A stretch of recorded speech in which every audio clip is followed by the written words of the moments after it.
have read all the important Supreme Court judgments, even made detailed notes of it. But when it's time to write an answer, you don't use it. If this happens to you, welcome to UPSC-AI. Today, we are going to learn how you can quote any Supreme Court or High Court judgment in your answers in just 3 simple steps. And it's CJI. No, it's not Chief Justice of India, but it's context, judgment and impact. This framework helps you to quote any Supreme Court judgment in your answers. Let's break it down. In context, explain the background or issue that led to the judgment. Like, what was case about, which constitutional article or question was involved. Then, in judgment, mention the key ruling or interpretation given by the court.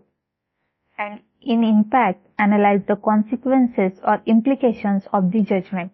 How did it affect the governance, rights or society or policy? Let's understand it with the example. Now let's try to apply this CJI framework to electoral bond case. Context. For this case, the context is the case question the transparency of electoral funding. Supreme Court judgment.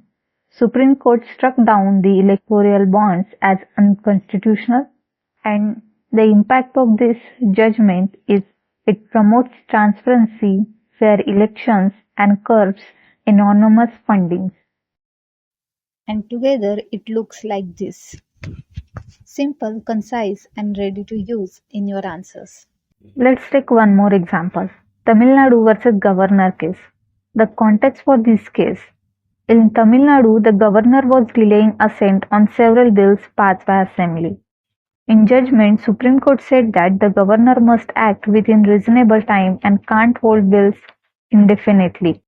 The impact of this judgment is that it strengthened the legislative accountability and clarified limits of governor's powers. It also protected the federal balance. So with CJI, you can use any Supreme Court or High Court judgment in your answers easily. And with this AI prompts, you can make answers ready notes and use it according to your question.